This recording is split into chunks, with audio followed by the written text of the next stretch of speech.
Hi everyone, welcome to another episode of the Decloak podcast. And tonight's very special guest is Adam Ennamli, which I finally practiced and managed to be able to say. As everyone knows, it's a long running joke here on Decloak podcast with my pronunciations. I think I need some elocution lessons, but hey, we'll see what Santa brings me at the end of the year. But anyway, Adam, how are you? Very well, thank you, Leo. Thanks for having me today. It's great to have you on. And again, thank you so much for reaching out. And I believe you are the podcast's first Chief Risk Officer, which is super exciting for us because you will be able to give lots of advice and insights that you see from obviously different perspectives and different IT and security people can effectively funneling up to you as well as the risk management side of it. So yes, I won't spoil who you are, Adam. So if you want to give a kind of career overview and introduce yourself to the world. Thanks. Absolutely, thank you, Leo. So, I'm currently the Chief Risk, Compliance, and Security Officer at General Bank of Canada. I've been doing that for about 2 years, and my mandate is really to make trust competitive advantage for the bank. We are engaging a very exciting chapter of hyper growth and diversification, and trust is a strategic imperative for us. So, I was hired to really remodel the risk function. Um, in addition to that, streamline compliance, security, fraud, and AML into it, and make sure that our response time to incidents, resiliency are market leading, if you will, right? I have over 15 years of experience in those domains, including strategy and governance in technology, at the crossroads really of financial services, civil aviation, and other macro industries. I'm very fortunate to have used my career as a tool to discover things, places, people, domains, and I continue doing that. That's my motto. I started my journey after business school at EXO, which is basically the transportation agency in Montreal, which is my hometown. There, my first big project was SAP implementation. Talk about a good way to start in in technology and security.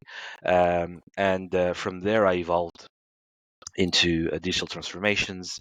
Then after that, in governance and strategy, and from there, I discovered the world of compliance, of strategy, of large scale technology deployments at Morgan Stanley in New York. Global team, very interesting. We really built from scratch a practice for US banks according to the OCC heightened standards. And that's where I really fell in love with risk. Risk is a really interesting domain because it allows you to see the best and the worst of each domain uh, at the same time. So it demands a lot of versatility. You are able to talk to strategists, you're able to talk to operation managers, you're able to talk to HR, and discover the different perspectives of risk. It can be about losing value, it's about losing people, it's about losing lives, unfortunately, in civil aviation. And you build a very thorough understanding of the business. You can discover multiple industries at the same time, and then you can move places faster, right? Instead of being like contained to one domain and one product, you can actually move from one organization to the other by using the same principles and then adding depth to that and adding skills to your portfolio. So I'm very grateful for that. And yeah, I did evolve from there to higher positions where I discovered the magics of people leadership, which is to me really having the best impact you can have on people's life by helping them in their development and growth. And that's also having a compounded positive impact on you as a person and building long lasting relationships that help you in the future. And seeing those people evolve and become like stronger and stronger is just extremely rewarding. And then, yes, here I am today at General Bank, trying something new, discovering the world of open banking and fintech. Nice. And it's so refreshing to hear that point of view of looking at risk as a trust mechanism.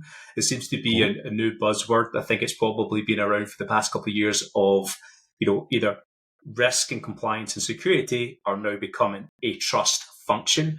You'd mentioned you've been like remodeling what risk looks like within the bank. And, do you think that risk probably has a bad reputation in an organization, or do you think it just lacks like good marketing, or like, kind of talk me through the need for that remodel? Yeah. Oh, for sure. I mean, it's still out there, but less and less, I would say, right? In the last 2 years, I have seen a pivot in the industry where risk evolved from the naysayer team, right? The ivory tower of you shall, thou shall, right? To a partner in crime and growth. What I enjoy is basically helping people rediscover risk. Yeah. When I start a new engagement or a new role, I always try to take stock of the understanding of the other people of risk. And what I hear is complexity, is very difficult math behind things. Yes, it's there, but we don't want people to see that. We want people to see a partner that can help them understand their business, understand their problem, and basically take risks, not avoid them, right? Uh, and elaborate that risk appetite that will be a north star in their evolution and their journey. Uh, and yes, you're right. There is a need to remodel, but we're doing that slowly by building trust first with our relationships and building business conversations. When I start with a new team, I always ask them to avoid using the word risk in their conversations with the business because that gives you the best conversations. You try to understand the business, you try to learn as a risk person, and the risk conversation just emerges naturally from there, right? Risk is just a label. You are trying to optimize the strategy, and that can be by taking risks or avoiding them or mitigating them. That's just lingo, but at the end of the day, it's a business conversation. Yeah. And to add to your second point, yes, we're becoming a trust function because we're not just uh, remodeling from a risk conversation to a business conversation. We're also adding uh, elements of we're brokering trust, if you will. You know what I mean? We Yeah. are adding elements of control that are seamless rather than adding documentation, testing it to death, if you will. Uh, we're trying really to make that trust emerge as a byproduct rather than just something that we would impose and bestow on every single element of the business, which can lead to resentment, bureaucracy, loss of efficiency through costs. Absolutely makes sense. And one of the things I really wanted to ask you, Adam, because it's been on my mind for a long, long time, right? The three lines of defense, right? So, if you can run me through in a kind of quick summary, what three lines of defense is for people who don't know, and also your opinion, like where does it need to modernize? A lot of the first and second line functions do the same tasks.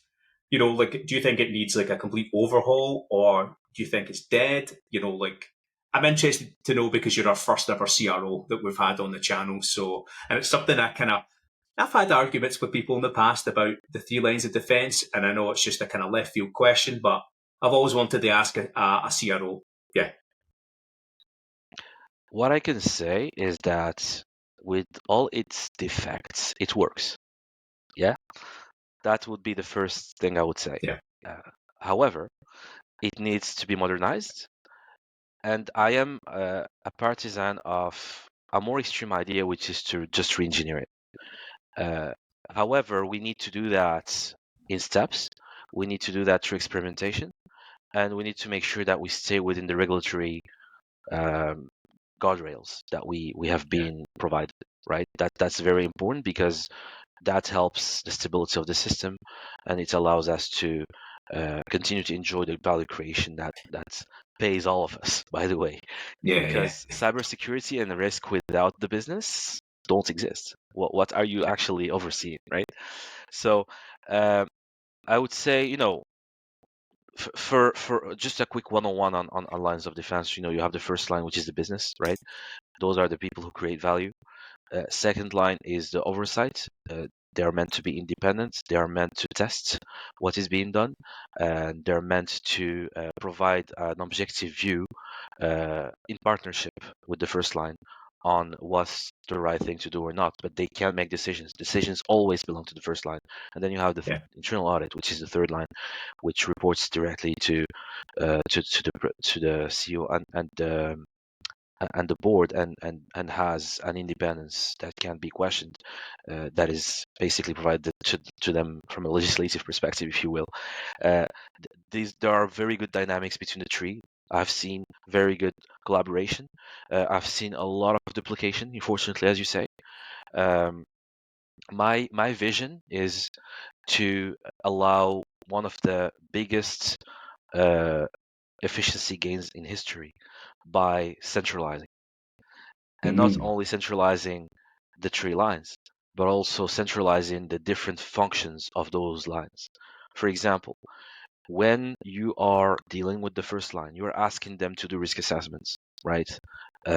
Risk and control self-assessments, for example, or CSAs. That takes a lot of time. That takes a lot of testing. That takes a lot of learning. That takes time away from creation of value. So imagine if we were able to automate that and remove that from them, how much time we would be able to save them, time that could be reused for value creation. Second line, you have a second line for cybersecurity, you have a second line for resiliency, you have a second line for third-party risk management. Imagine being able to regroup all these functions that are essentially saying the same thing under one function. That would be a trust function. Again, the gains from a testing perspective, from an automation perspective, would be huge, and would be able to have faster response. Because when there is an incident, you got to get everybody around the table. Like I've seen that in Ukraine and Russia at Thomson Reuters. We had to bring people around the table, virtual table, by the way, and we always like have someone who's unavailable. This team cannot be there on time, and we lose messages, we lose information in the way. If it was the same team that was dealing with that, I know it's idealistic, but it's there on paper, right? And if all of these functions could basically provide an assurance to the board, maybe the audit function wouldn't need to be so big. It wouldn't need to reinvent itself all the time and try to do advisory work and try to do like all of that stuff that again takes time away from the organization. So I'm describing here my vision. There is a lot of work to do to get there, but there is a strong business case for it.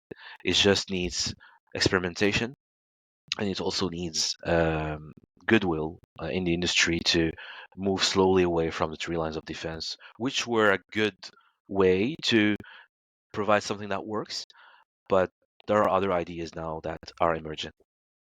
Yeah, I like it. I mean, it makes sense, and I guess you need to try something different to see if it actually works. But yeah, sorry, I went in a complete tangent there, Adam. But that's what happens on the channel, I guess. And circling back to elements of your career, run me through some of the challenges you've been faced with within the industry, and you can be as professional, personal, whatever you feel comfortable with. Yeah. Sure, absolutely. So three main challenges. The first one I would say is the pressure on leading cybersecurity teams, right? The unicity of their challenges, the pressure that they feel. I've been working with very talented individuals who have to maintain a work-life balance 24/7 with very talented leaders who have to balance between their knowledge of the business and their knowledge of the technology, because sometimes you have single points of failure and that person is the only person who knows something, and they are solicited from all parts, especially if you're working in a global team. And third, the temptation of better. They are in this dilemma of I can double my salary tomorrow, but I can't leave my employer hanging.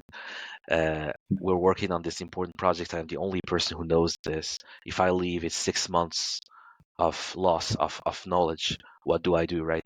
It's a real dilemma. I know it sounds like a first world problem, but like I've seen people like come to me with this dilemma and tell me like, what do I do? I don't like, the offer is here. I need to provide for my family, but I don't want to let you down. You did so much for me. What do I do, right? So it's this very personal dilemma in the industry, and the lack of talent that comes with that. More and more, I'm seeing what I call the chat GPTers, people who chat GPT their way into cybersecurity. They go on social media. They're like, yeah, become a cybersecurity expert in 100 days. And you have like all sorts of very, very on the surface ways of becoming like an expert. And then they know what to tell you in interviews. They tell you what you want to hear, and then when you hire them, like you realize actually that what they're doing is just going through ChatGPT and trying to find very generic answers, and that's unfortunate. That's actually demeaning the quality of the profession. And that makes us extra cautious as hiring managers when we are hiring managers to basically make sure that we are hiring the right people, genuine people. Um, so that's the first challenge. It's really talent. If I could like bring it under one umbrella. Second element is the loneliness of the profession. Around the board table, when you're trying to make a case for a security investment, and you're told, "But we never had any incidents, so we're fine." You know, that's very difficult to argue with. Not because it's a good argument, it's because for the layperson, that's just the end game, right? That's the end story. But you're trying to tell them it's not a question of never, it's a question of when. Um, and you're trying to build this case for protection, and it's not easy because you got to show results. But you know, if you don't have incidents, you can't show results. You can only do so much with maturity assessments. You can only do so much with what happened to the others, and then you have to deal with that argument. So that's the loneliness. And then finally, another part of that loneliness is when there is an incident, because you're only the only one to blame, right? Uh, Everybody has a selective amnesia of we forgot that we didn't give you the budget. We forgot that we cut your your workforce in half. It's your fault that we had this breach. Now fix it, right?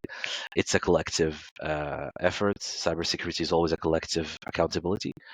Yes, of course, the CISO and the CRO will have responsibility, but the accountability is collective. Um, and then the third challenge I would say is the fragmentation. I talked about it in my three lines of defense discussion. It's the fragmentation. Now you have hyper specialisms that happen, especially in big organizations. You have a resiliency team that does just BIAs. You have a third-party risk management team that sends 400 questionnaires to every supplier and their brother, right? You have a reputation risk team. I've seen that.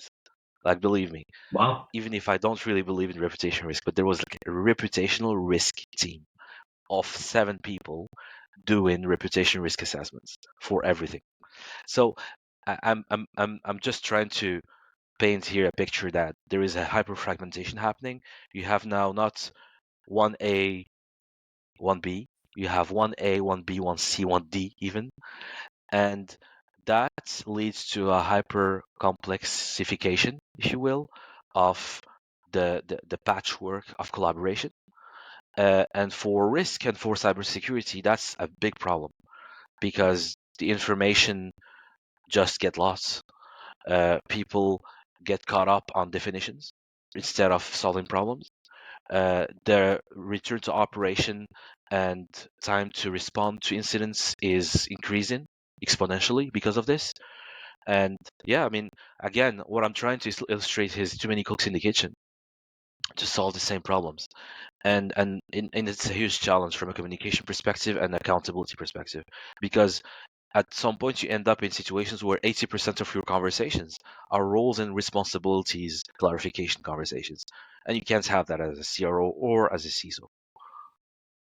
And that creates more tension because people maybe haven't had their role defined, or there's no kind of overarching instruction to say, here's a delegation of certain tasks, or this is what this team should be responsible for. And I think that's really important, those points you've touched upon, because they could be solved through things like succession planning or like a knowledge academy to retain certain information, so you don't have a single point of failure or a dependency on an individual who's highly skilled or a nuanced skill, and then they just walk out the door. I mean, when I worked in banking many years ago, it used to happen constantly. Then the person would come back as like a contractor, and then they cost Yes. twice as much salary, and you're like, and no one ever learns. And I think that, like, when the board say to you, like, oh, we've never had an incident or we've never had a breach, you know, I don't know if you align with this, but typically when I found myself in that situation, running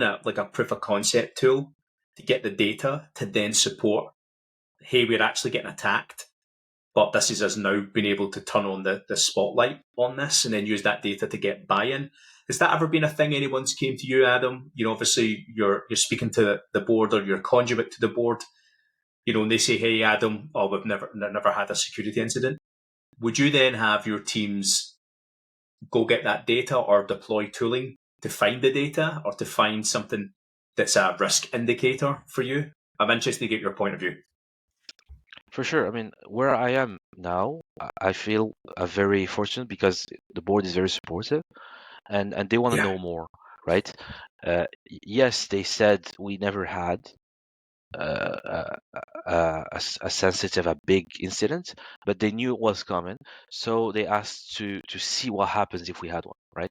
So we did yeah, like good. a very strong penetration testing exercise last year. It went really well because we had like a lot of data, a lot of we had very good partners too, and we were able to have an in-depth discussion about what would happen if this if this goes sideways, right? And there was a lot of pragmatism in the room, a lot of curiosity in the room, and a desire to know more and more regularly, right? Our cyber report is getting longer. I know that it's not like an indicator of quality necessarily, but to me it means that the people in the board want to know more and Yeah, more things. Up to a certain point, that's a really good thing. Of course, yeah. we'll have to monitor that, but for now, like all those KRIs, all those requests for information are a testimony of curiosity from our board members, which is a sign of strong maturity and strong support. I completely agree, because the more and more that they want to see from you, or from your teams, is again a good strong indicator that they're taking it seriously. Of course, they're taking it seriously, but they're maybe making it more relatable to them in their respective area of the organization. So they're like, if the bad guys attack us, what does this mean for this division of the bank, or this division of finance, or whatever it may be? And giving them that story. I had someone on the podcast talk about taking a product manager mindset and writing user stories. So if XYZ happened, this would be the material impact, or this could happen. And then also things like reputational damage. I know you said you're not a strong believer in that, but with that reputational risk team that you'd mentioned previously, I'm interested to know, like, what did they report on? Was it like social media buzz? Was it risk assessments? Was there kind of like share price indicators? Yeah, give me some insight as towards, like, what did they report on? Yeah. So it's a good thing you brought it up because I was expecting to see NPS. I was expecting to see effects on the capital or on the P&L, on the balance. That's basically the real risk there. Yes, of course, there is goodwill. There is a lot of things that are intangible in an organization, but at the end of the day, it also boils down to the financial impact. We didn't see any of that. This team was meant well, if you will. Like the the the, the desire to create was coming from a good place. Uh, but what we saw first come out is just frameworks to interpret how reputation flows within the organization instead uh, of an explanation or frameworks on how to convert reputation into tangible impact. And that's Okay. the gap that we saw. I wasn't there long enough to see what happened to the team. I think it's morphed into some kind of trust team where, they start looking at trust principles, ethics, responsible AI, which is, not bad for an evolution. Um, but I think the key in reputational risk is where it leads you. Yeah. What drives it can be anything, but where it leads you is the most important thing from a business perspective that you got to make. If your reputational risk leads you to a loss of reputation in a country where you don't have any business, that's a risk I would accept. you know, Yeah. like if I don't have any business in X country, and uh, my reputation risk is only concentrated in that country, I'll just say accept and move on. I won't spend more time on that. It's just the pure maximum of business, right? Yeah. Makes But if sense. if there is a strong transmission risk between that country and other countries, that's where you start to look into things more seriously. And that's the kind of things we did, in my previous employer. We had like a score that helps you measure the contagion effect between countries Oh, when it comes to reputation, and that's really interesting. I like that virology terminology. I can't believe I just made that rhyme. It sounded like a rap. I swear, I never planned that. But that is really good because it's very aware in people's minds because obviously we had the pandemic, we had other things going on in the planet, and that sort of stuff definitely resonates. That's a type of language I've never heard being used. So I might actually copy it, given I'm in the biotech space. So, but yeah, and moving on to that, the one topic you want to discuss that needs relevance and clearing up within the industry. I would say it's the eternal. I call it the eternal checkbox exercise, right? Compliance, right? I mean, I know it comes back a lot in industry. I've been in a few events and people talk about it from the checkbox to the actual work. Yeah. But do people know exactly what it takes to go from the checkbox to the real deal? I still doubt it, right? Uh, because it's a system, you know. The system is built around a financial institution or anything else. Like let's say a financial institution because that's where I have the most experience. Uh, Preparing for an audit, passing the audit, giving the auditor what they want to see, and telling them what they want to hear, and then moving on to going back to the real life. It's like an act, if you will. Yeah. I'm not saying that's what happens in where I am, but I've seen that happen Yeah. Yeah. too many times, right? And then there is an illusion of security behind documents. A documents will never save you. I don't. I mean, I wouldn't say never, but like 99% won't save you. Yeah. Like when there is a fire, you won't pull out a policy to start looking at what do I do, right? You just do what your instinct tells you. Yeah. And sorry, that's basically the idea behind the illusion of security that can be brought. You can write as many policies as you want, as many procedures as you want. If your people don't have the right culture, uh, that is seamless, that is sustained, to react the right way because that's how the organization taught them how to do it, you will have breaches, you will have losses, because at the end of the day, your largest firewall is human, and it takes culture, it takes education constantly to be able to build it. I'll just give you an example that is like very off topic. Uh, Canada and the US, they have a large border. There is no wall. Sometimes it's just a forest that you can cross, uh, Yeah. and they can build as many um, border posts as they want. They will never be able to like cover the whole surface. It's all about knowing that crossing the border illegally is not good. It won't Yeah. help you in life. So that's why it's still one of the safest borders in the world, even if it's the largest.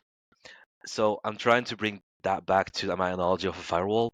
If your firewall is not conditioned with a culture, with a knowledge, with an education that are continuous and constant, and don't play an act for an audit, you will still have issues and breaches in your security apparatus, if you will. And uh, I hope one day that regulators will follow through, and that it's going to be encouraged and incentivized to basically go in that direction. Compliance is the layer that you add at the end, not at the beginning. I like that. I like that take on it. And was there anything else in terms of your topics you wanted to run through while you're on a roll? I would say the relationship between the stakeholders, right? Uh, there's a lot of myths around, the dynamics between the CRO, the CISO, the Yeah. CTO, the CIO, right? Uh, and my advice to my peers and my colleagues across, and I always like to repeat that, is that don't lose sight of the ball. Like, I'm a big soccer fan, football fan, and Right. I Who's your always team? Real Madrid. I Oh, okay. We took a beating yesterday, so I I won't expand Yeah. on that. But I would say that if you lose sight on the ball, like, you lose sight on 90% of what matters, right? Yeah. And I've seen so many battles about who owns what and who shouldn't own this and shouldn't do this, that consumes a lot of value. Uh, Without basically focusing on the real problems, right? We used to do something in one of my previous mandates, which is 3 lines in a room. We choose the top 3 biggest problems from a risk perspective. We lock ourselves into a room for a week and we solve them without titles, without who is who. We just talk together, 3 lines of defense in a room, and we solve it. And that was extremely effective. If we could do that all the time, that would be great. Dynamics, organization dynamics, politics get in the way of that, of Yeah. security, of risk, and we need to raise up our game and look at the ball, if you will. It's nice. It's almost like in my head I was thinking it's like a scouting team, and Yeah, you're like, you're trying like the transfer market, the window's opening, and it's like, we've got some critical injuries here. How are we going to solve this problem? And again, everyone works together to effectively scout the best solution. I know I'm drawing parallels towards soccer, and probably vast majority of the audience are like, not again. I actually wrote a blog on football management or soccer management, and the parallels between being a CISO. So I'll need to share it with the audience if anybody's interested, and obviously ping it to you. It's on Medium. So I like doing those strange crossovers. So I yeah, call it the multiverse of CISOisms. But anyway, I yeah. would love to see that. Yeah, me too. Yeah. I do And try to use a lot of soccer in my analogies, but I live in a hockey country, so it's very difficult. yeah, I mean, I don't know anything about hockey, so I can't contribute to that, I guess. But yeah, and then moving into like the our last segment, then Adam, was the one thing in cyber you think is BS and needs a focus or needs to change. Uh, so I've seen a lot of focus bu- on buzzwords and tools. I'm not the first one who says this. It's been said many times. Uh, and I'm gonna converge to the same argument that I just made, right? Which is all about the people, and good people make good processes, and good people and processes will naturally choose the right tool, right? Yeah, We tend to start with the tool. We tend to start with like commercial arguments that have absolutely nothing behind. No data, no expertise, nothing. They would just say zero trust. We do zero trust. We sell zero trust. You can't sell zero trust. yeah, Zero trust without an explanation doesn't mean anything. And yeah, this is just one example. You have all of that. Now you have AI. AI. I mean, I've seen a meme, very funny meme about the AI being that sauce that you add on the sandwich, and then you keep adding it. So that's also an issue. So buzzwordism is a threat, in my opinion. It's actually an attack vector on the industry in cybersecurity that we need to monitor.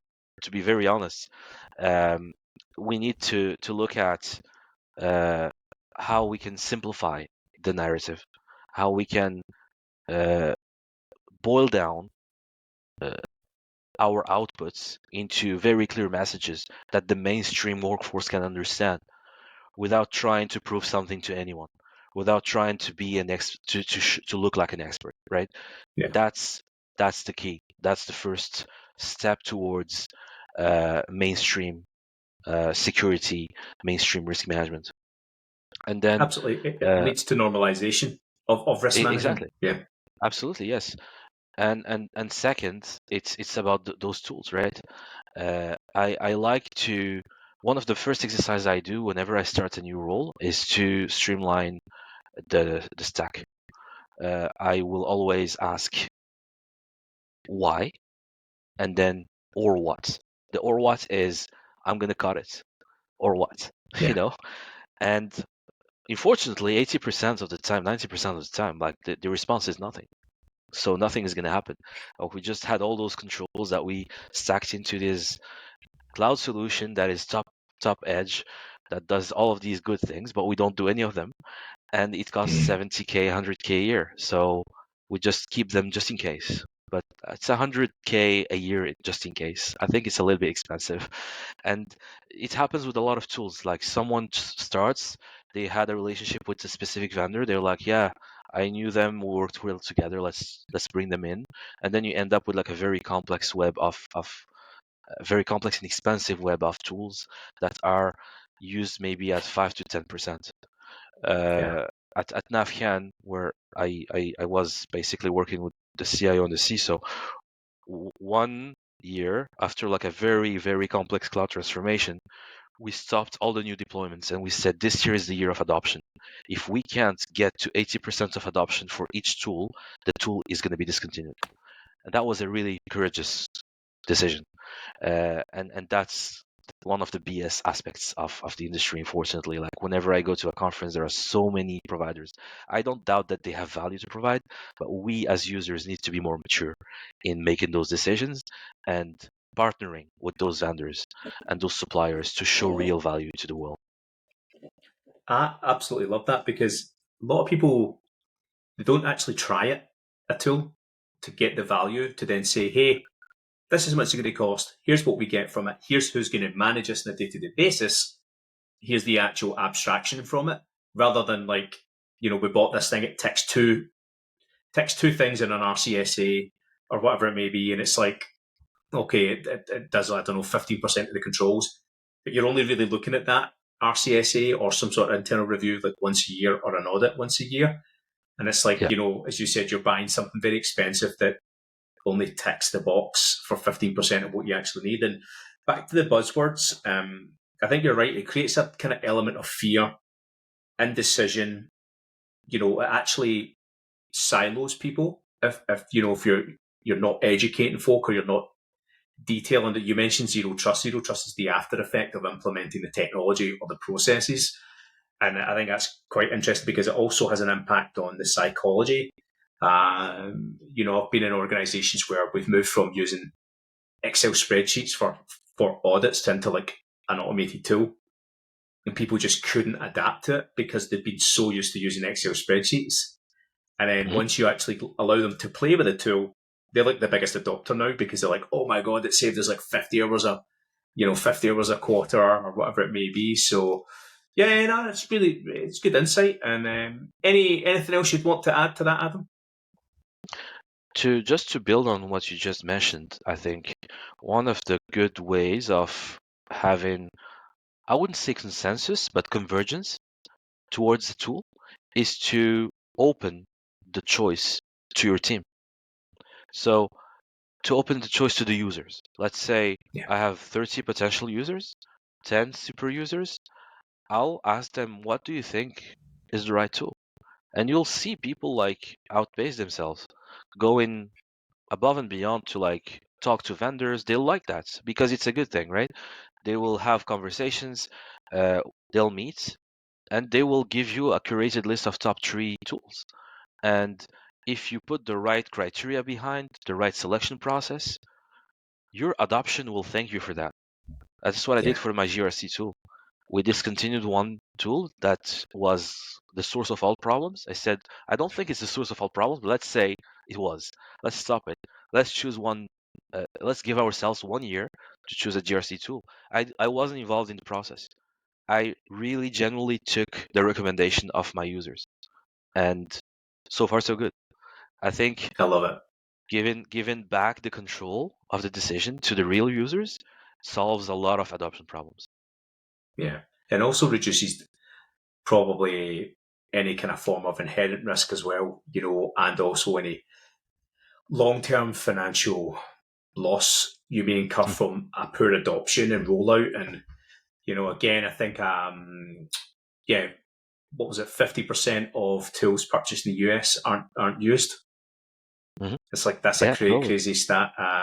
Jake Bernardez, who mentioned that in season 1. And it's like, that to me is incredible. But anyway, Adam, we'll wrap up on that note then. And any final thoughts in terms of how people should maybe approach a chief risk officer when it comes to risks? I would say with openness, not with apprehension. A lot of people come to me, unfortunately, with the impression that I'm going to say no or hold on a minute. But when I say that's a great idea, let's do it, they're surprised. I would say the new paradigm in the industry is to have risk as a partner in growth, a partner in making choices, and a free tool, if you will, for your decision making. So use us, involve us as much as you can, right? Because that's what we want. We don't want to be in an ivory tower. Excellent. Sage advice, Adam. And again, thank you so much for your time, Adam. Everyone, please like, share, subscribe, and reach out to Adam. Show him some love. If you've got any questions on risk management or transition towards that kind of area in your career, then add a comment, and I'm sure I'll be able to liaise with Adam and get some answers on that as well and feed it back. We're actually getting more traction on comments on the channel, which is pretty good. Not always positive, but if anyone's got any risk management questions, then absolutely fire them away. So on that note, Adam, thanks again for your time. Appreciate it. Thank you, Leo.